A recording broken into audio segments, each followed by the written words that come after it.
You know, there comes a time in every person's life when they have to choose peace over pain.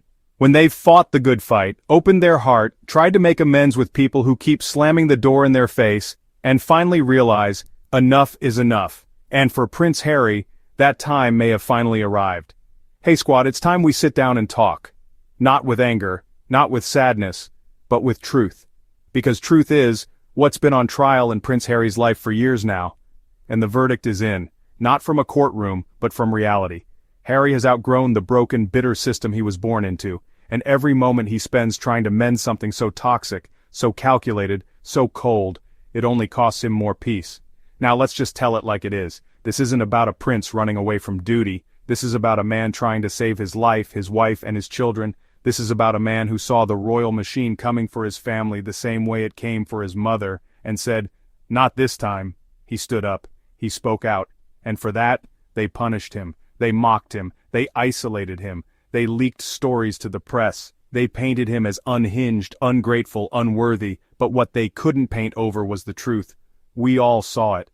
We saw the heartbreak in his eyes when he talked about the royal family not protecting Meghan. We saw the pain when he talked about walking behind his mother's coffin at 12 years old. We saw the frustration, the longing, the sadness, and yes, the strength when he told his story in Spare, in the Netflix docuseries, in his interviews, in every brave step he's taken to carve out a better life, not just for himself, but for his kids. And now, with the loss of his latest court appeal in the UK regarding security, it's painfully clear. They're not going to give him what he deserves. Not safety, not dignity, not even respect. King Charles, Prince William, Camilla, and the entire royal apparatus have made it very clear. They want Harry broken. They want him begging. They want him gone, but silent, gone, but compliant, gone, but apologetic for daring to stand up for his family. But let me tell you something right now. The days of Prince Harry begging for a seat at that cursed table should be over. He built a new table, a stronger one. One filled with love, laughter, sunlight, babies' giggles, fresh California air, and yes, truth. It's time to stop looking back and start looking forward. And to those who keep saying Harry should just move on, let's be clear, he's been trying to move forward for years. It's the royal family that keeps dragging him back with their leaks, their smear campaigns, and their refusal to simply let the man live his life. They cannot stand the fact that Harry walked away and became more powerful outside the palace than he ever was inside it. Let's talk about that power. Meghan is thriving. She's about to drop With Love, Meghan, a series that's about joy, grace, and living well. Her new lifestyle brand, American Riviera Orchard, is about abundance, not scarcity. About warmth, not coldness. Meghan is embodying everything the royals could never allow her to be, a free black woman flourishing in the light. And they hate it, let's not sugarcoat it. They despise the fact that she and Harry didn't shrivel under the pressure, they bloomed. And while the firm clings to ancient traditions and media manipulation, Harry is building something real. The Invictus Games continues to change lives, giving hope to veterans across the globe. His voice is one that survivors of trauma recognize instantly because it's honest, vulnerable, and raw. He's no longer playing their game, and for that, the palace continues to punish him. Let's take a moment to reflect on what author Sophia A. Nelson said in her recent Forbes column. She wrote that it's time for Harry to move on from the royal family he loves. And as hard as that is to hear, she's right. Because love without reciprocity is pain. Love without respect is betrayal. And Harry has been dealing with betrayal for years. He wanted reconciliation. He still does. And in one of the most heartbreaking interviews he said, "There's no point in continuing to fight anymore. Life is precious. I don't know how much longer my father has." That is not the voice of a man filled with hate. That is a grieving son, still yearning for connection, still hoping that maybe, just maybe, the people who hurt him might one day see the damage they've done. But they won't. They've shown us who they are. This is a family that couldn't protect Princess Diana. That wouldn't protect Meghan. That sees empathy as weakness and emotional honesty as rebellion. The institution doesn't want healing, it wants obedience. Harry, if by any chance you or your team ever hear this, we see you, we believe you, and we thank you for surviving, for speaking, and for protecting your beautiful family. You didn't walk away, you rose away, you got out. And now it's time to stop looking back. That bridge, let it burn. It's time to live boldly, loudly, and unapologetically. Continue to love Meghan out loud. Raise those babies in joy, not fear. Build your empire. Let the monarchy drown in its own bitterness. You're already free. Forbes, It's time for Prince Harry to move on from the royal family he loves. Throughout the past 5 years I've gradually come to understand that King Charles is a deeply ugly man who got the heir he deserves.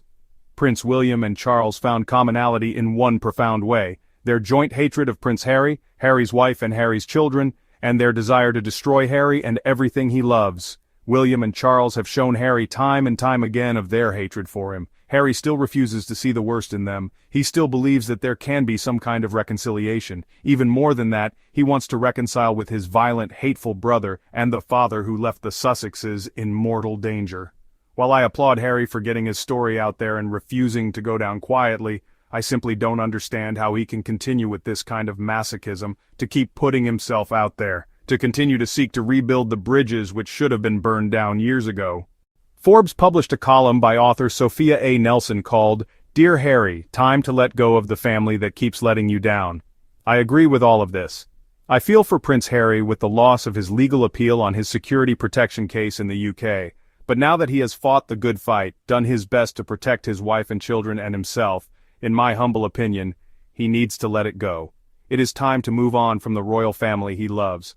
Sometimes our family can be our worst enemies, and it is not until we accept that we are safer away from them than with them that life can move forward.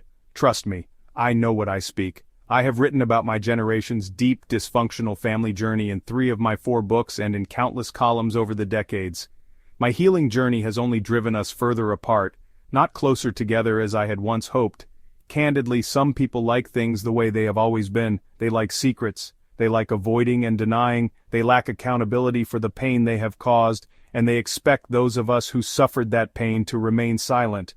It is what they know, it is how they have always lived. It is the same for the royal family, which dates back over 1,000 years. It is not an easy thing to accept that our family has ejected us, or candidly, doesn't like us. But once you understand generational dynamics, or, spiritually speaking, generational curses, we can accept it and move on, wiser. Nowhere has family dysfunction and trauma been on display more brazenly than in Britain's royal family. It has been happening since King Henry VIII cut off the head of Anne Boleyn because she could not give him a male heir, and it went downhill from there. For those of us old enough to remember Charles and Diana's wedding in the summer of 1981 and her tragic death in the summer of 1997, we have watched this saga play out with great worry for both William and Harry, and yet, nothing prepared us for what Harry and Meghan revealed in their Netflix documentary, Harry and Meghan, or in his global best-selling memoir, Spare. Prince Harry isn't just a royal rebel as the royal family has framed him his entire life. He's the family scapegoat, a role many of us in toxic, dysfunctional families know too well. In toxic families, scapegoats carry blame they didn't earn. But true freedom comes when we can step out of the cycle and reclaim our peace. Harry has to accept the facts as he now knows them to be true after this most recent court ruling. The discovery in the case was very revealing and for Harry, likely heartbreaking. In a recent interview with the BBC, Prince Harry, the Duke of Sussex, made clear that he wants to be reunited with his family, among other things, but it appears they do not want the same. King Charles and Prince William have made clear through their actions and their royal leakers that they have no desire to reconcile with Harry. They, including Queen Consort Camilla, have even mocked and laughed at Harry for suggesting the parties meet with a professional mediator or family therapist. For the rest of us to watch a very public, world-famous family repeatedly pick on one of their own, especially when that person has done everything to seek love, healing and reconciliation, is deeply disappointing. Prince Harry has borne the brunt of a toxic dynamic, and like so many scapegoats, he's been left out in the cold not because of his failings, but because of the families.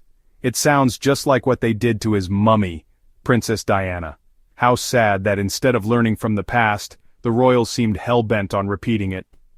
What Prince Harry must do is focus on his and Meghan's own family, their 2 beautiful babies, the Invictus Games, Meghan's Netflix with Love Meghan series and her As Ever brand. They need to keep thriving and building their powerful global brand and do so unapologetically.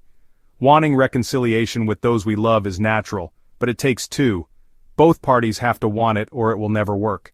It is time for Harry to accept the truth. He has grown, and he has broken free of a ruthless royal hierarchy system that the rest of his UK immediate and extended family can never and will likely never break free of. When I watched Harry's BBC interview, I was really struck by his earnest manner when he spoke about reconciliation, and the poignant sadness of, there's no point in continuing to fight anymore. Life is precious. I don't know how much longer my father has. It's made me think back to the first sections of his memoir, where he described the neglect of his adolescence and teen years following his mother's death.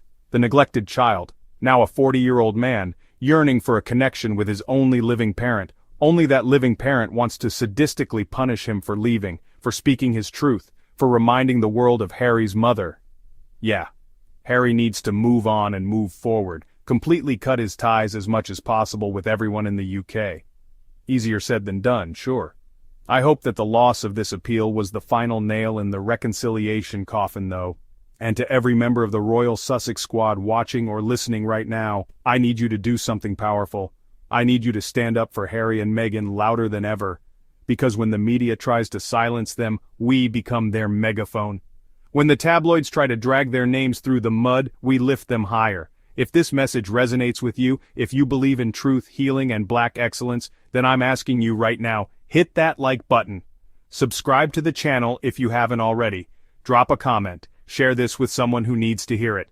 And if you want to support this platform so we can keep spreading truth and shutting down hate, please consider hitting the super thanks button. It really does make a difference. Together we are louder than the lies. Together we are stronger than the smear campaigns. And together we are building something even greater than royalty. We are building a legacy of love, resilience, and truth. This is Royal Sussex Squad, and we don't bow, we rise.